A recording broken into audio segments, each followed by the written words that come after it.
Already যেই tribunal সে বানাইছিল আল্লামা সাঈদী রাহিমাহুল্লাহরে ফাঁসি দেওয়ার জন্য, যেই ট্রাইব্যুনাল বানাইছিল সালাউদ্দিন কাদের চৌধুরীরে ফাঁসি দেওয়ার জন্য, আল্লাহ পাক সেই ট্রাইব্যুনালে তার ফাঁসির রায় দিয়ে দিয়েছে।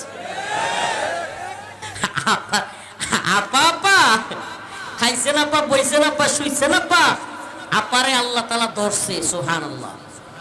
ইত্তাকি ইত্তাকি দাওয়াতুল মাজলুম, মাজলুমের চোখের পানির কান্না ওই ছোট্ট জেলখানার কুঠিরে আল্লামা সাঈদী রাহিমাহুল্লাহর কান্না, আমরা মাজলুম রফিকুল ইসলাম মাদানীদের কান্না বৃথা যায় নাই। রব পাকড়াও করেছে, রব যাকে পাকড়াও করে পৃথিবীর কোনো ক্ষমতাবান নাই, মোদির বাপের ক্ষমতা নাই তাকে রক্ষা করে।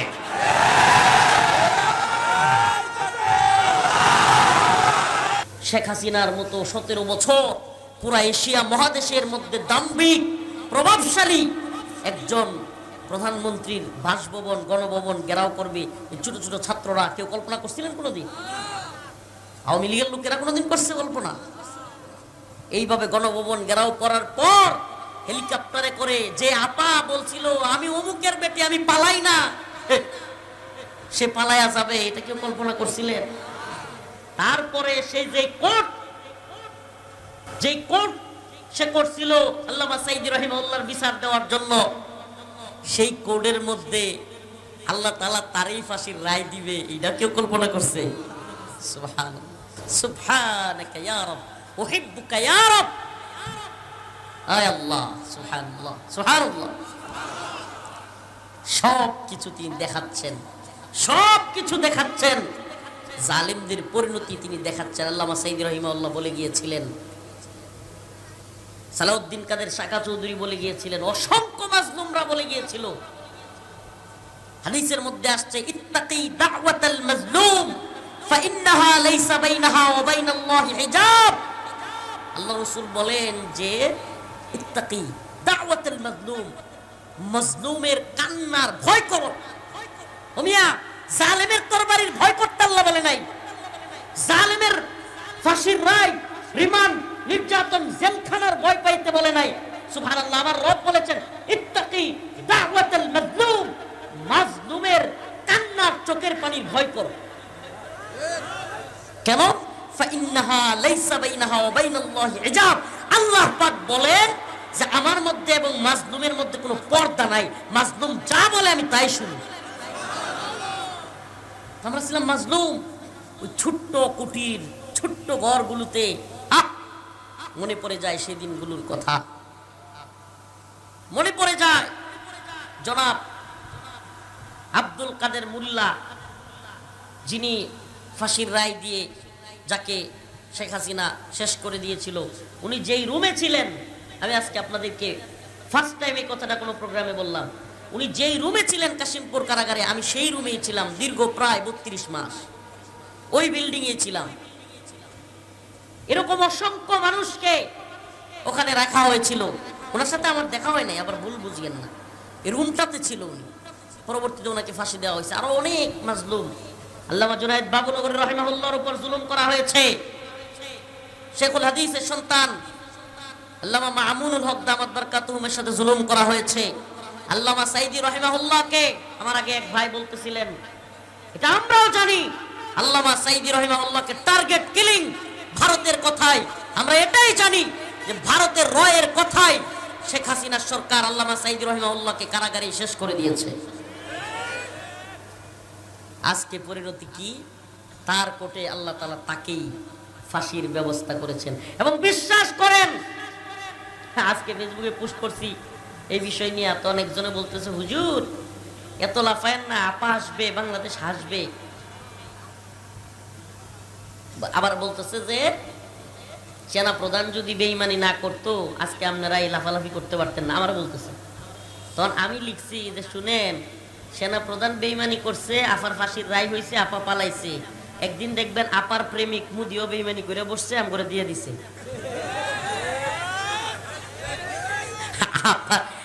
আপা আপা খাইছেন, আপা বইছেন, আপা শুইছেন, আপা আপারে আল্লাহ তাআলা ধরছে। সুবহানাল্লাহ। ইত্তাকি ইত্তাকি দাওয়াত দাওয়াতুল মাজলুম, মাজলুমের চোখের পানির কান্না। ওই ছোট্ট জেলখানার কুঠিরে আল্লামা সাঈদী রাহিমাহুল্লাহর কান্না, আমরা মাজলুম রফিকুল ইসলাম মাদানীদের কান্না বৃথা যায় নাই। রব পাকড়াও করেছে। রব যাকে পাকড়াও করে পৃথিবীর কোনো ক্ষমতাবান নাই, মোদির বাপের ক্ষমতা নাই তাকে রক্ষা করে।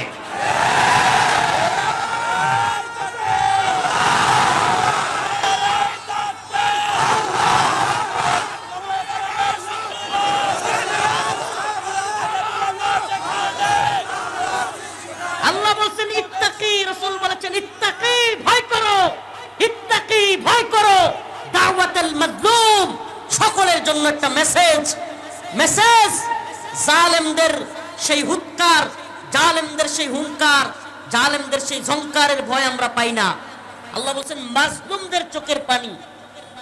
আল্লাহকে সাক্ষী রেখে বলছি, আমি কোনোদিন কারো ধমক দিলে কিংবা একটু কড়া কথা বললে বা কারো দিকে রাগারাগি করলে দিনটা পার হয় না। আল্লাহ মাফ করুক, আমি গুনাহগার, কিন্তু আলহামদুলিল্লাহ সিফাত আল্লাহ পাক দিয়েছেন। বলতে হয় রাতের বেলায় আমার কষ্ট লাগে, হাইরে এই লোকটারে কি লেগে আমি কড়া কথা বললাম। তাড়াতাড়ি রাত্রে কিংবা সকালে গিয়া বলি ভাই মনে কিছু রাখেন না। চেষ্টা করি কেন? কারণ এই হাদিস ইত্তাকি দাওয়াতুল মাজলুম ফাইন্নাহা লাইসা বাইনাহা ওয়া বাইনাল্লাহি হিজাব।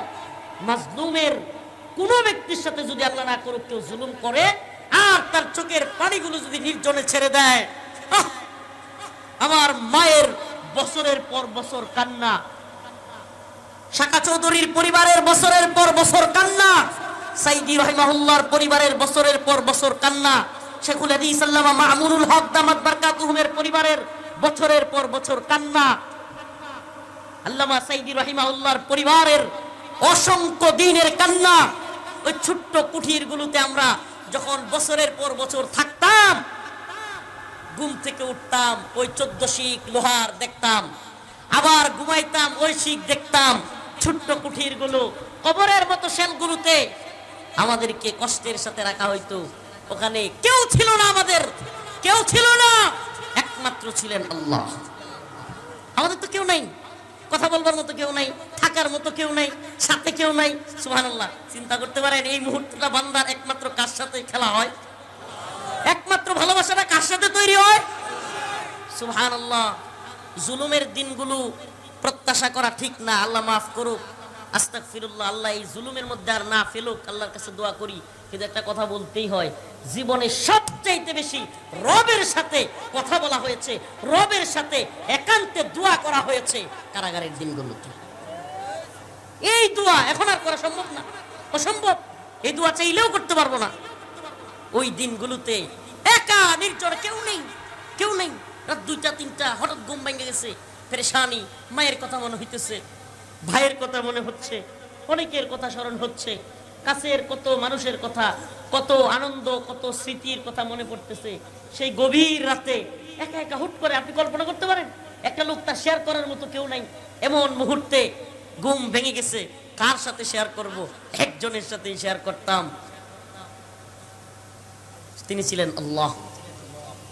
বলতাম মাওলা, যারা আমাদেরকে এমন কষ্ট দিচ্ছে মাবুদ, কারো মাথায় বাড়ি দেই নাই, কাউকে হত্যা করি নাই, কাউকে নির্যাতন কিংবা ধর্ষণ কিংবা কোনো খারাপ কাজ, কোনো মাদকাসক্তি কিংবা কোনো খারাপ কাজের জন্য আজকের এই বন্দী হই নাই। এই মালিক, আপনার বরত্বের জয়গান গাওয়ার জন্য, আপনার একত্ববাদের জয়গান গাইতে গিয়া বলেছিলাম, আমার আল্লাহর বিরুদ্ধে গেলে, কোরআনের বিরুদ্ধে গেলে অসুর প্রধানমন্ত্রী মানি না। আই মালিক, এতটুকুই তো বলেছিলাম মালিক, আমরা কারো মাথায় বাড়ি দেই নাই, কাউকে হত্যা করি নাই, অথচ আমাদেরকে কিছু কথা বলবার জন্য, আপনার সাফাই গাওয়ার জন্য, আপনার বরত্বের জয়গান গাইবার জন্য আমাদেরকে এরা দীর্ঘদিন মায়ের বুক থেকে খালি করে, মায়ের কান্নাকে দূরে রেখে এরা আমাদেরকে বন্দী করে রেখেছে। মালিক, মালিক আপনি তো আছেন, আপনি তো আছেন, আপনি দেখায় দিয়েন মালিক এই জালেমদের পরিণতি কতটা ভয়াবহ। আমাদের সাথে যারা এই জুলুম করেছে, যারা আমাদেরকে এভাবে বন্দী করে রেখেছে, যারা আমাদেরকে কারাগারের নির্জন কুঠুরিতে রেখে আমাদের মা বোন পরিবারের সাথে সাক্ষাৎ করবার সুযোগ দেয় নাই, যারা আমাদের কাপড় চোপড় খুলে উলঙ্গ করবার চেষ্টা করেছে, মালিক এদেরকেও আপনি জাতির সামনে এভাবেই লাঞ্ছিত করিয়েন। এরা তো আমাদেরকে আড়ালে করেছে, আপনি এদেরকে লাঞ্ছিত করিয়েন। সুবহানাল্লাহ, সুবহানাল্লাহ। একজন ছিলেন, কেউ ছিল না, কেউ জানতো না, কারো কাছে বলার সুযোগ ছিল না। একজন ছিলেন যার কাছে আমরা বলেছি। একদিন স্বপ্ন দেখি কারাগারে শুয়ে আছি, মানে খুব পেরেশানি, আম্মার কথা মনে পড়তেছে। আমার মা একবারে, আমার মা একটা খাটে, আমি পাশের খাটে শুয়েছিলাম, মাঝখানে পর্দা দেয়া। তো আমার মার কাছ থেকে ধরে নিয়ে আসছে এইভাবে। তা আম্মার কথা খুব মনে পড়তেছিল, রাত্রে ঘুমায় গেছি। হঠাৎ করে দেখি, সুবহানাল্লাহ, হঠাৎ করে দেখি আমি কাশ্মীরের কারাগারে বন্দী, বাংলাদেশে নাই, স্বপ্নের মধ্যে কাশ্মীর, ভারতের কাশ্মীরের কারাগারে বন্দী। তো আমার এক পাশের রুম থেকে আমাদের এক বোন, সুবহানাল্লাহ, স্বপ্নের মধ্যেই পাশের রুম থেকে এক বোন, অনেক সুন্দরী, এখনো আমার তার কথাগুলো কানে বাজে। এটা শুধু আপনাদের সাথে বলছি এমন না, কারাগারেও হেফাজতের বড় বড় আলেমদের সাথে স্বপ্নের কথা আমি বলেছি, শায়েখ হুজুরদের কাছে বলেছি যে আমি স্বপ্ন দেখলাম আমার এক বোন কারাগারের ওই অন্ধ কুটিরে কাশ্মীরে সুন্দরী এক বোন আমাকে বলতেছে, আখি লা তাহজান, আখি লা তাহজান, ইন্নাল্লাহা মা'না।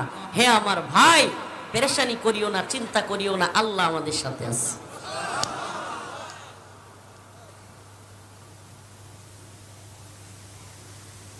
তো ওই দিন ওই সময়গুলোতে মনে হইতো আসলেই তো দুনিয়ার কেউ তো আমাদের সাথে নাই, কে আছেন? আমরা হয়তো গুনাহগার, কিন্তু একটা আশা করি ভাই, বিশ্বাস করেন, এই একটা আশাই করি যে আল্লাহ সত্যি তো চিন্তা করি মাঝে মাঝে, আল্লাহ কাউরে মাইরা তো জেলে যাই নাই, কাউরে হত্যা কইরা তো জেলে যাই নাই, আল্লাহ আপনার পক্ষে কথা বলতে গিয়া, আপনার রবের, আপনার বরত্বের জয়গান গাইতে গিয়া হাসিনার জুলুমের শিকার হয়েছি। আল্লাহ হিন্দুত্ববাদী ভারতকে খুশি করতে গিয়া আমাদেরকে বন্দী করেছে, মালিক আপনি অন্তত এই উসিলাই হইলেও আমি গুনাহগাররে আমাদেরকে মাফ করে দিন আল্লাহর কাছে।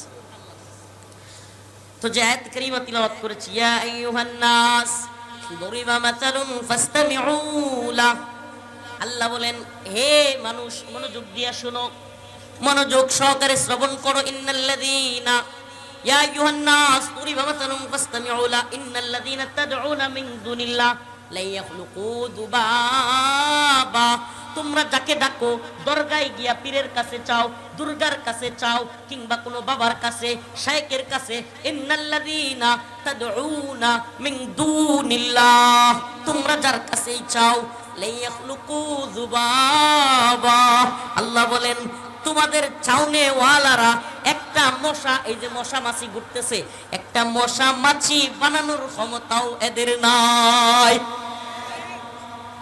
ওয়া ইয়াসলুবুহুমুদ যুবাবু শাইআ লা ইস্তানকিযুহু মিন ওয়া ইয়াসলুবুহুমুদ যুবাব, আরে এরা তো মশা মাছি বানাইতে তো পারবেই না। আল্লাহ কয় যদি কোনো মশা মাছি এদের সামনে যে খাবার রাখে না, খাবার মূর্তির সামনে খাবার রাখে না, আল্লাহ বলেন ওয়া ইয়াসলুবহুমুদ যুবাব শাইআ, যদি কোনো মশা মাছি ওদের সামনে থেকে খাবার নিয়ে যায়, লা ইস্তানকিযুহু মিন, ওই খাবারের রক্ষাও করতে পারবে না। সুবহানাল্লাহ। দাউফাত তালিব ওয়াল মাতলুব, দাউফাত তালিব ওয়াল মাতলুব, আল্লাহ বলেন কতই না দুর্বল, যে চায় যার কাছে চায় কতই না দুর্বল। সুবহানাল্লাহ। যে চায় এবং যার কাছে চায় এরা দুজনেই কি দুর্বল। ওই মূর্তি দুর্বল, ওই হাসিনা দুর্বল, ওই মুদি দুর্বল, শয়তান দুর্বল, সবচেয়ে শক্তিশালী কে? কেন দুর্বল? আল্লাহ নিজে কইতেছে ওয়া খুলিকাল ইনসানু দাঈফা, গণভবনের দরজার ভিতরে, গণভবনের টয়লেটের ভিতরে মনে করেন টয়লেট করতে গেছে, বাহির দিয়া সিটকারি যদি কেউ লাগায়া দিয়া জায়গা, সারাদিন চিৎকার কইরাও কি হাসিনা ওই টয়লেট থেকে বেরিতে পারতো? রে কি শক্তি, কি পাওয়ার, চিন্তা করছেন? ওই দেখেন মাঝে মাঝে আমেরিকার প্রেসিডেন্ট ছিল সাবেক জো বাইডেন, সিঁড়ি দিয়ে হাঁটে, বিমানে উঠে, 3 বার করে সিট পড়া হয়ে পড়ে। ক্ষমতা, এই দাম্ভিকতা। ও মানুষ, কিসের তোমার ক্ষমতা? হ্যাঁ, কিসের ক্ষমতা তোমার?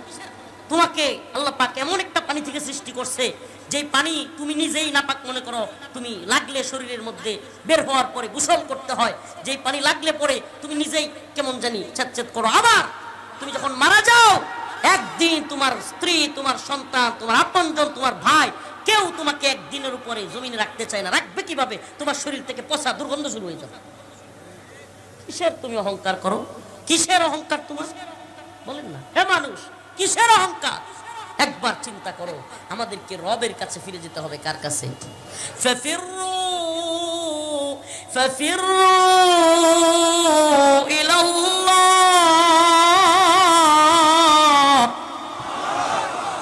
কার দিকে ফিরে যেতে হবে? বলেন না কার দিকে? এই বিশ্বাসটা যার মধ্যে আছে, এই দুনিয়ার কোন ক্ষমতাসীনদেরকে যারা বিশ্বাস করে না, যারা বিশ্বাস করে এই ক্ষমতাসীনরা কোনো সুপার পাওয়ার না, যারা বিশ্বাস করে এই আমেরিকার, এই ওয়াশিংটনের, এই ইসরায়েলের, এই ভারতের, এই রাশিয়ার, এই চীনের, এই মানুষের, এই নেতানিয়াহুর, মোদির, ট্রাম্পের কোনো ক্ষমতা নাই, ক্ষমতা একমাত্র আল্লাহর, এই ব্যক্তি পৃথিবীর কাউকে ভয় করতে পারে না। ভয় করব কাকে? তো জালেমদের পরিণতি তো আল্লাহ তাআলা বলে দিবেন যে ওমালিজ জালিমিনা মিন হামিমি ওয়ালা শাফিঈ ইতা। শেষ করে দিব আলোচনা, কষ্ট নিলেও শেষ করে দিব।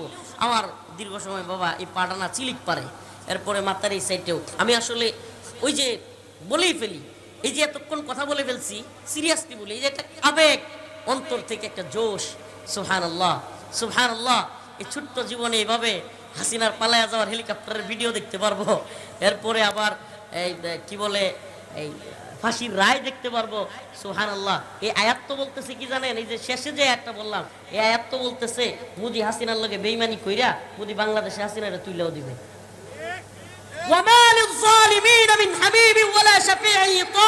আল্লাহ বলেন জালিমদের কোনো ঘনিষ্ঠ বন্ধু বা সুপারিশকারী থাকবে না। কে বলে এটা? হাই হাই সুবহানাল্লাহ। আল্লাহ যেন কোরআনে সব বলে দিয়েছেন, ওয়ামা লিজ জালিমিনা মিন হামিমি ওয়ালা শাফিঈ ইতা। আল্লাহ বলতেছেন যে জালেমদের কোনো ঘনিষ্ঠ বন্ধু থাকে না একটা পর্যায়ে গিয়ে এদের দ্বারে পাশে কেউই থাকে না, এদের কোনো সুপারিশকারীও থাকে না। ওই যে বললাম একটু আগে যে একজন বলতেছে কমেন্টে, হুজুর সেনাপ্রধান বেঈমানি করছে এইজন্য এত কিছু করতে পারতেছেন, নাইলে দেখতে পারতেন। আমি বলি বেটা, একদিন মোদিও বেঈমানি করবে। কে করাবেন? বলেন না কে করাবেন? এটা বেঈমানি না, এটা হলো বাস্তবতা। কারণ রাজনীতিতে, পররাষ্ট্রনীতিতে, রাষ্ট্র পরিচালনার ক্ষেত্রে দয়া, ভালোবাসা, পীড়িত এগুলোর জায়গা নাই। Give and take. তুমি কিছু দিবা, আমিও তোমাকে কিছু দিব। এখন তুমি হাসিনা দেওয়ার ক্ষমতাই নেই, তুমি অসল মাল, তোমার ফাঁসির রায় গেছে, যা অসল মাল, অসল মাল চলে না। যেই টাকা চলে না, এই টাকা দিয়ে কোনো লাভ আছে? হ্যাঁ, এটা অসল মাল। এখন দেখবেন সুবহানাল্লাহ ওয়া বিহামদিহি, হয় হয় আল্লাহ পাক ইতিহাস বলে জালেমদের পরিণতি এমনই হয় যে শেষ সময়ে আইসা এমন কাছের কেউ তার সাথে এমন ভাবে পল্টি নেই, তাকে ছাইরা দেয় জুলুমের কারণে, যে আল্লাহ তাআলা তাকে হয় শাস্তির মুখোমুখি করেন, অন্যথায় এটা আত্মহত্যা করে। ইতিহাস ইতিহাস পড়বেন, বড় বড় ভয়াবহ জালেমদের পরিণতি আল্লাহ কি করেছিলেন, এগুলো পড়বেন, জানবেন। প্রিয় ভাইরা আমার, বন্ধুগণ আমার, ওটাউটি করবেন না প্লিজ। আমি আবারও বলতেছি, ওটাউটি করবেন না। আপনাদের প্রতি বিনীত অনুরোধ থাকবে, হযরত মাওলানা আবু ইউসুফ মোল্লা হাফিজাহুল্লাহ কথা বলবেন, এবং ইনশাআল্লাহ আবারও যদি পাবনায় আসি দেখা হয়, মন খুলে প্রাণ খুলে কথা বলবো ইনশাআল্লাহ। অতএব উঠাউটি করবেন না। তাবারক আছে, হুজুর আসবে। তো আমি যে আয়াতে কারিমা তিলাওয়াত করেছিলাম, শেষ অংশে টান দিয়ে শুধু শেষ করি, আমরা একমাত্র গোলামি করব কার? আমি এই কথাগুলো সুবহানাল্লাহ বেশিরভাগ প্রোগ্রামে বলি। আমি চিন্তা করি কি জানেন, আল্লাহর জমিনে বসবাস করি, আল্লাহ খাওয়ায়। হুজুর দিছেন দিছেন একবার শেষ করে, এটা আগে বলবেন। আল্লাহর দোয়া আছে, আল্লাহর দয়া আছে। আচ্ছা দেখি কতটুকু পারা যায়। আমি তো 2টা পর্যন্ত টার্গেট করছি, আপনাদেরকে বললাম যে আমি তো এই সময়টা কথা বললে আল্লাহ না করুক আবার অসুস্থ হয়ে পড়ে যাই, পরে আবার আপনাদের তো শহীদ হইতে পারছি, অন্য শহীদ হইতে পারবে। তো বলতেছিলাম হুজুর আপনারা 2:15-র মধ্যে তাইলে নিয়ে আসার ব্যবস্থা করেন। হ্যাঁ ঠিক আছে। তো বলতেছিলাম আল্লাহ পাক কোরআনে আয়াতে বলছেন ইয়া আইয়ুহান নাস দুরিবা মাসালুন ফাসতামিউ লা ইন্নাল্লাযীনা তাদউনা মিন দুনিল্লাহ লা ইয়াখলুকু দুবাবান ওয়ালা ইজতামাউ লা। আরে আমি তো 2:15 পর্যন্ত আসি বলছি, তা আপনারা একটু থাকেন না, তা যাবেন গা হ্যাঁ? যাদের মুতে ধরছে সরি, যারা একটু ইস্তেঞ্জা করার দরকার হয় তারা আস্তে আস্তে যাবেন, এত করে না। প্রিয় ভাইয়েরা আমার, বন্ধুগণ আমার, তাইলে আমরা কার ক্ষমতায় বিশ্বাস করি? আর একটু জোরে আওয়াজ দেন, আরো জোরে। এত রাত করে মাহফিল শুনবেন, যদি একটু সজাগ না থাকেন হবে লিল্লাহি তাকবীর। হাত তুলেন, নারে তাকবীর। আপনারা লিল্লাহি তাকবীর। এই সবাই দেয় না সুবহানাল্লাহ, আলহামদুলিল্লাহ, লা ইলাহা ইল্লাল্লাহ, আল্লাহু আকবার। হাত নামান, গুমরা ভাঙছে। হ্যাঁ, এবার একটু কথাগুলো শুনেন, দেখেন দিন শেষে আমরা ফিরে যাব কার কাছে? তাইলে গোলামি, সিজদা, মাথা নত করবো একমাত্র কার কাছে? বিশ্বাস আছে তো? যদি মুমিন হয়ে থাকি, বিশ্বাস থাকে, তাইলে ফিরে যাব যেই রবের কাছে, মাথাটাও নত করবো ওই রবের কাছে। কারণ আল্লাহ বলছে ইযা জা আজালুহুম লা ইস্তাখিরুনা সাআ ওয়া লা ইস্তাকদিমুন। আমি যদি হায়াত নির্ধারণ করে থাকি, আল্লাহ বলতেছেন এই হায়াত কমানোর বাড়ানোর ক্ষমতা কারো নাই। ইযা জা আজালুহুম লা ইস্তাখিরুনা সাআ ওয়া লা ইস্তাকদিমুন। আল্লাহর হুকুম ছাড়া তোমার আমার মৃত্যু, আপনার আমার মৃত্যু এক বিন্দু এদিক সেদিক হওয়ার কোনো চান্স নাই। তাইলে আমাদেরকে যদি কেউ মেরে ফেলতে চায়, আমাদেরকে কেউ যদি শেষ করে দিতে চায়, শেষ করতে পারবে হায়াত থাকলে? আপনাদেরকে একটা ছোট্ট ঘটনা বলি।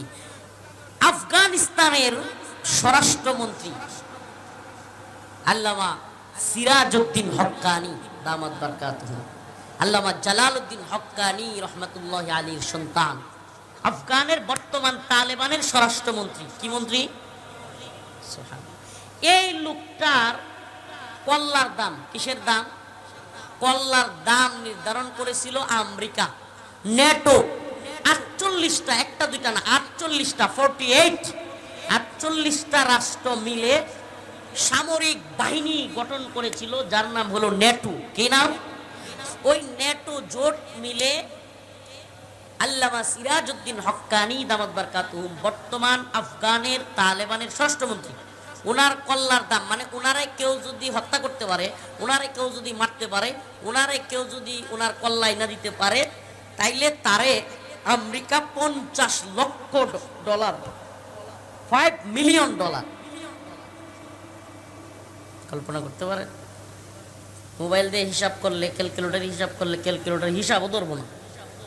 $1 সম পরিমাণ 120-22 টাকা, তাহলে $50 লক্ষ, $5 মিলিয়ন। চিন্তা করা যায়? এই এত টাকা ওনার কল্লার দাম নির্ধারণ করেছিল আমেরিকা। 2001 সাল থেকে 2021 সাল পর্যন্ত 20 বছর টানা আফগানের সাথে তালেবানের সাথে যুদ্ধ করলো। 20 বছর পরে কাতারের দুহাই আফগানের সাথে তালেবানের সাথে চুক্তি সই করে, মাথা নত করে, খত দিয়া সাইরা দিমা কাইন্দাবাসী, আর জীবনে তোমাদের সাথে যুদ্ধ করব না। প্রথমে বলছিল তোরা জঙ্গি, মৌলবাদী, উগ্রবাদী, শেষে যখন জায়গা তখন কয় তোমরা হলা ফ্রিডম ফাইটার, মুক্তিযোদ্ধা। কি যোদ্ধা? $50 লক্ষ কল্লার দাম নির্ধারণ কইরাও সিরাজউদ্দিন হক্কানিকে হত্যা করতে পারছে? কয় না পারছে? শুধু পারে নাই, নাকি আল্লাহ যারে চাইছে সিরাজউদ্দিন হক্কানি আফগানের স্বরাষ্ট্রমন্ত্রী, সুবহানাল্লাহ, যার কল্লার দাম নির্ধারণ করেছিল আমেরিকা। এটা আপনি কল্পনা করতে পারবেন না। আমেরিকার কাছে এত অত্যাধুনিক অস্ত্র, যে অস্ত্র দিয়া আমেরিকা ইসরায়েলে বৈশা, কিংবা পাকিস্তানে বৈশা, কিংবা সৌদি আরবে বৈশাও আফগানে, কিংবা পাকিস্তানে বৈশা বাংলাদেশেও ড্রোন হামলা করতে পারে তারা। যে কোনো জায়গায়। এই যে আমি মোবাইলটা নিয়ে এখানে আসি, এই মোবাইলের নাম্বার ট্র্যাক কইরা তারা চাইলে পার্শ্ববর্তী দেশ থেকেও আমার এই জায়গায় মোবাইল ট্র্যাক কইরা আমার মোবাইলটা আমার হাতে থাকলে এই ট্র্যাকিংয়ের মাধ্যমে আমার উপরে ড্রোন হামলা করতে পারে। অথচ এত প্রযুক্তি থাকা সত্ত্বেও আল্লাহর ওয়াদা, ইদা যা আজালুহুম লা ইস্তাখিরুনা সাআ ওয়া লা ইস্তাকবিরুন, আল্লাহ যে বলছে যে সিরাজউদ্দিন হক্কানির মৃত্যু তোদের হাতে নাই, সুবহানাল্লাহ। আল্লাহ পাক তাকে হত্যা করতে তো দেনইনি, এমনকি সিরাজউদ্দিন হক্কানি রহমাতুল্লাহ আলাইহিকে আফগানের স্বরাষ্ট্রমন্ত্রী হিসেবে কবুল করেছেন। তাইলে যারা আমাদের উপরেও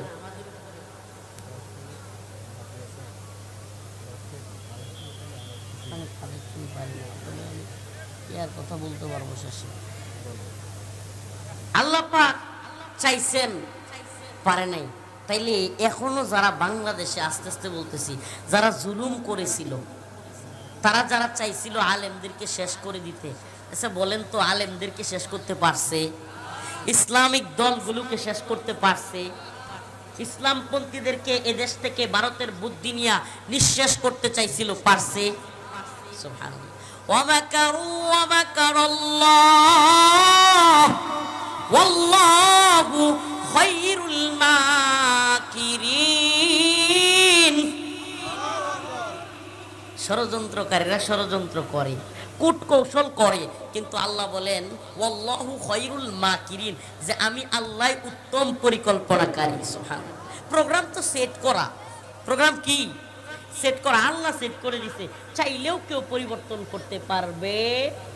যদি কেউ চায় নিঃশ্বাস করে দিতে, ইউরিদুনা লিইউতফিউ নূরাল্লাহি বিআফওয়াহিহিম আল্লাহু মুতিম্মু নূরিহি ওয়ালাউ কারিহাল মুশরিকুন। সুবহানাল্লাহ। যারা যদি চিন্তা করে যে ফু দিয়া আল্লাহ যে আলু জ্বালাইতে চান সে আলুকে নিভায়া দিবে, অসম্ভব। আল্লাহ যে আলু জ্বালাইতে চান সেই আলু আল্লাহ জ্বালাবেনি। কারো ফুৎকারে কেউ ফু দিলেই সেই আলু ইসলামের আলু, কোরআনের আলু, আল্লাহ তাআলা ইসলামী শরিয়ার আলো আল্লাহ যদি জ্বলাইতে চান কেউ নিবানোর মতো শক্তি নাই। ফু দিতে দিতে গলা ব্যথা হয়ে যাবে। কি হয়ে যাবে? ছোট্ট একটা ঘটনা বলি, মনে পড়ছে, বলবো? ফু দিতে দিতে গলা ব্যথা হয়ে যাবে, তবুও আল্লাহ তাআলা যেই বাতি জ্বালাইতে চান, ইসলামের বাতি, কোরআনের বাতি, খিলাফার বাতি, শরিয়ার বাতি, এই বাতি কেউ নিভাইতে পারবে না। ছোট্ট একটা ঘটনা।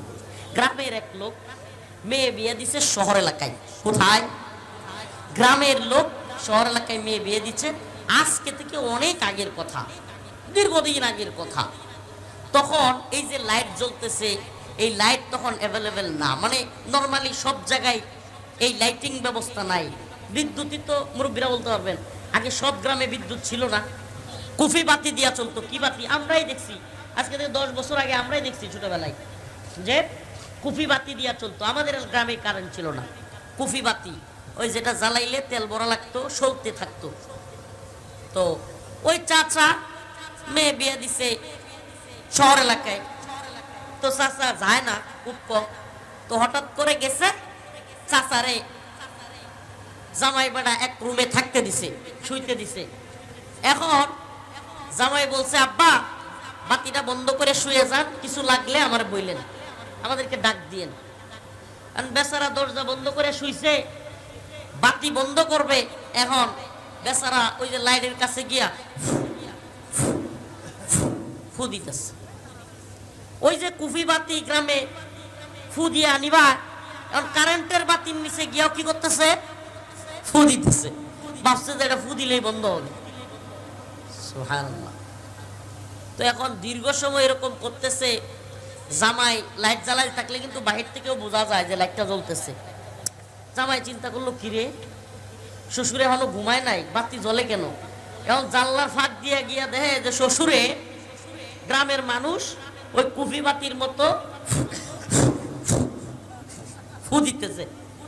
তখন জামাই দরজায় নক করিয়া বলল, বাবা একটু দরজাটা খুলেন। এখন জামাইরে দেখতে বেড়া শরম পাইছে। এখন জামাই বলল যে, বাবা ওখানে গিয়া ওই আপনার গ্রামের কুফি বাতির মতো যতই ফু দেন এটা বন্ধ হবে না। এই যে সুইচ দেখছেন, সুইচ, এই সুইচ টিপ দিলেই এটা বন্ধ হয়ে যাবে। বাবা, আমনে গ্রামের বাতির মতো যদি এই আলো কেউ ফু দিয়া নিভাইতে চান, ফু দিতে দিতে আমনের গলা ব্যথা হবে, রক্ত চলে আসবে, তবুও এই বাতি বন্ধ হবে না যতক্ষণ ওই সুইচের মধ্যে গিয়া টিপ না দিবেন। ও নাস্তিকেরা, ও জালিমেরা, ও মুরতাদেরা, ও সাতেমেরা, ও হিন্দুত্ববাদী ভারত, ও আমেরিকা, ও ইসরায়েল, যারা কিনা ইসলামকে ফু দিয়া নিভাই দিতে চাও, শুনো, ফু দিতে থাকো, ফু দিতে থাকো, ফু দিতে দিতে তোদের গলা ব্যথা হবে, রক্ত চলে আসবে। ইসলামের এই বাতি ফু দিয়া নিভাইতে পারবি না। এই বাতির সুইচ একমাত্র আল্লাহর কাছে। এই বাতির সুইচ কার কাছে? আল্লাহর কাছে। যেই সুইচ আল্লাহর কাছে, এই সুইচ নিবানোর ক্ষমতা কারো পুংলি। আলানুর হাফিজিয়া মাদ্রাসা এতিমখানা। এতিমখানা মাদ্রাসা শুনলে আমার মনের মধ্যে খুব দরদ লাগে। এতিম বাচ্চারা পড়াশোনা করে, এতিম বাচ্চারা পাগড়ি পায়, সত্যি আমার খুব দরদ লাগে। আমি নিজেও আলহামদুলিল্লাহ আমার নিজস্ব খরচে, পূর্ণ খরচে আমি একটা মাদ্রাসা চালাই। আলহামদুলিল্লাহ, শুকরিয়ার বিষয়। খবর নিয়েন যে হুজুর কি বলতেছে, মানে খবর নিয়েন। আমার যত হাদিয়া তুফা পাই মাদ্রাসায়, সব জায়গা জমি নিজের গাড়িটা বেচা এখন বারাটিয়া গাড়ি দিয়ে চলি। আল্লাহ সাক্ষী, আস্তাগফিরুল্লাহ, জানি বিশ্বাস করবেন। খবরও নিয়েন পারলে যে হুজুরের আমি সব এই এতিমখানা বা মাদ্রাসার এতিম অসহায় বাচ্চাদের পিছনে খরচ করি। পুরা খরচ এই মাহফিলের যত হাদিয়া পাই সব কিছু, এমনকি জায়গা জমি বিক্রি করেও মাদ্রাসার জন্য জমি কিনছি। তো এই জন্য আমি 500 টাকা দিলাম এতিমখানা মাদ্রাসার কথা শুই না। আপনারা যদি কেউ থাকেন যে এই একটু রুমাল টুমাল দিলেন হুজুর আসতে আসতে, আরো কেউ যদি দেওয়ার মতো থাকেন আমাদের কাছে ইনশাল্লাহ এতিমখানা মাদ্রাসা যতটুকু দিবেন। এই শুনেন, এই সমস্ত কওমি মাদ্রাসাগুলো, এতিমখানা মাদ্রাসাগুলো সরকারের অনুদানে চলে না। এই কওমি মাদ্রাসা হলো জাতির মাদ্রাসা, আপনাদের মাদ্রাসা। যে যত দিবেন হাসরের ময়দানে কবরে গিয়া সেগুলো পাবেন। সুবহানাল্লাহ। আমার আব্বা নাই, আমার আব্বার জন্য আপনারা দোয়া করবেন। আপনাদের এতিমখানার পাশে আমি দাঁড়ালাম, আপনারাও এতিমখানার পাশে থাকবেন। থাকবেন তো ইনশাল্লাহ? শুধু টাকা দিয়া, পয়সা দিয়া না, শ্রম দিয়া, গাম দিয়া, সময় দিয়া বাচ্চাটাকে ভর্তি কইরা পাশে দাঁড়াবেন তো ইনশাল্লাহ?